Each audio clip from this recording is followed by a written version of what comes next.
In today's reading, Jesus is asked a question. He's asked if you were to sum up everything about the faith, like what's the most important thing? And before we read his answer, how would you answer this question? If Jesus asked you or someone else on the street asked you to give an elevator pitch for the most important thing that you've learned about Jesus or about God or about Christianity, what would you say? What is the greatest thing that we're supposed to do or to know about Jesus and who he is? What is the greatest commandment? That's the question that Jesus is asked. And surprisingly, there's really nothing new about what he says. Everything he says, we're going to talk about, is from somewhere else in the Hebrew Bible, which is why I love this story, because it really is, in just a couple of sentences, retelling the entire story of the Hebrew Bible. It's like the elevator pitch. What's the point of everything we've read and learned and grown to become as the nation of Israel is kind of what Jesus is getting at. And so here's how he answers the question. The teacher wants to know, the scribe, which commandment is the most important of all. And for context here, there were 608 commandments in the Torah. So just baseline laws that they were following. But then you had other teachers and rabbis and religious leaders who came along and added to that things that were more tradition than super law from the Bible. But there were thousands of those. And so what this teacher is asking is, Jesus, what camp do you fall into? What school of theology? What kind of belief? What's your view on these social things? They're trying to peg Jesus and figure out, who would you be most like? What other rabbi would you align with? And oh my goodness, do we not do the same thing today? We meet people and we want to know, are you Republican or Democrat? Are you liberal or conservative? Which camp do you fall into? Are you like one of those crazy people that believes XYZ, or are you normal in our view? And the funny thing about Jesus is he never plays those games. He never fits neatly into one category, and that's true of this too. For the person asking him this question, the scribe, Jesus' first answer is not going to be surprising at all. This is what he says. Jesus answered, "The most important is, Hear, O Israel, the Lord our God, the Lord is one. And you shall love the Lord your God with all your heart and with all your soul and with all your mind and with all your strength." Now, if you've read Deuteronomy with us, you know Jesus isn't making up these words. This is the Shema prayer. This is a prayer that the scribe of Jerusalem would have been intimately familiar with. It would have been a part of his daily rhythm and routine. But more importantly, what it boils down to is God first. Love God. And that, again, is not controversial. Every good Jew would have believed that at the heart of what it meant to be Jewish is the love of God. The Kadesh prayer, their version of the creed, like what we call the Lord's Prayer, was all about loving God. That's not surprising. What is surprising is what Jesus does next.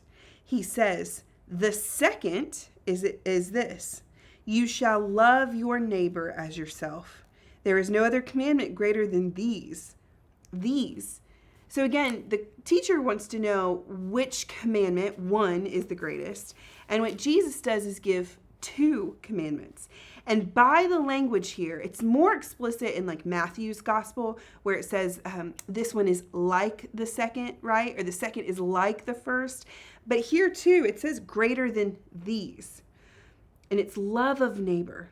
What Jesus is doing is saying that love of neighbor is not secondary to love of God. It's not love God and then with whatever you have left, love your neighbor. 1 and 2 right here, two most important. What Jesus is saying is they're equal. They're like each other. No commandment is greater than the two of them together. He is inextricably linking these two commandments and putting them on the same playing field. Now, just like with the Shema prayer, Jesus is not inventing this idea of love your neighbor. It actually comes from your favorite book of the Bible, Leviticus.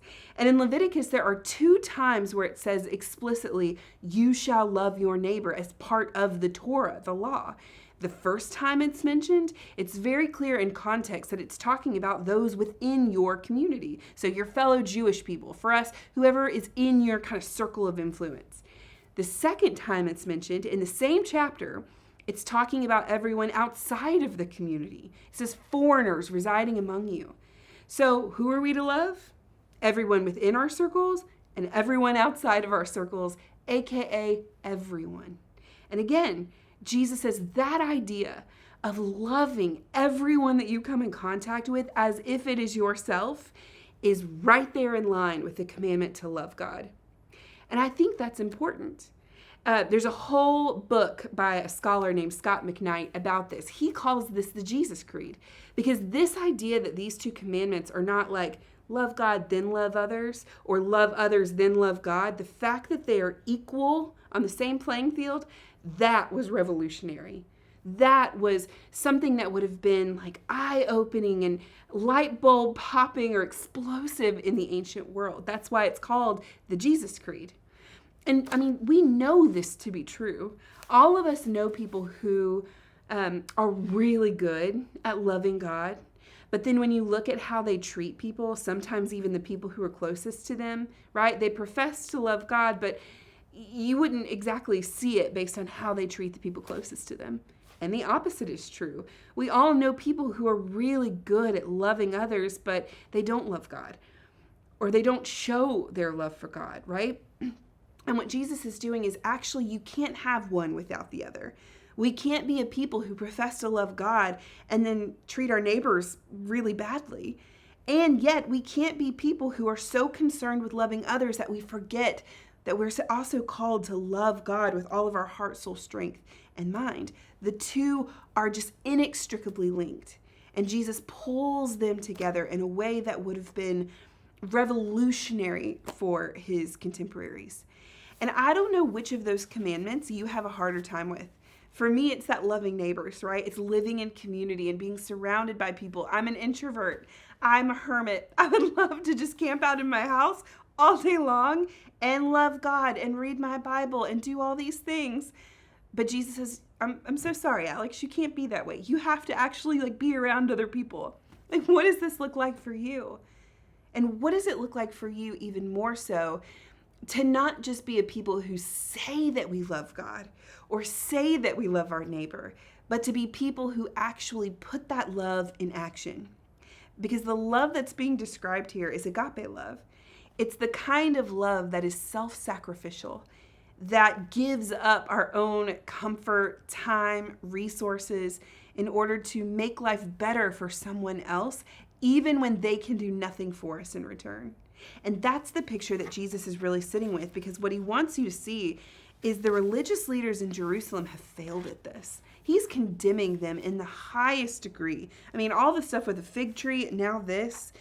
Look at verse 38 in chapter 12.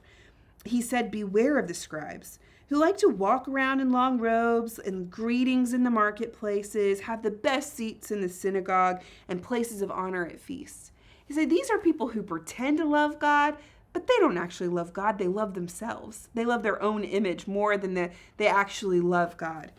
And then they're said to devour widows' houses. They don't love their neighbor either.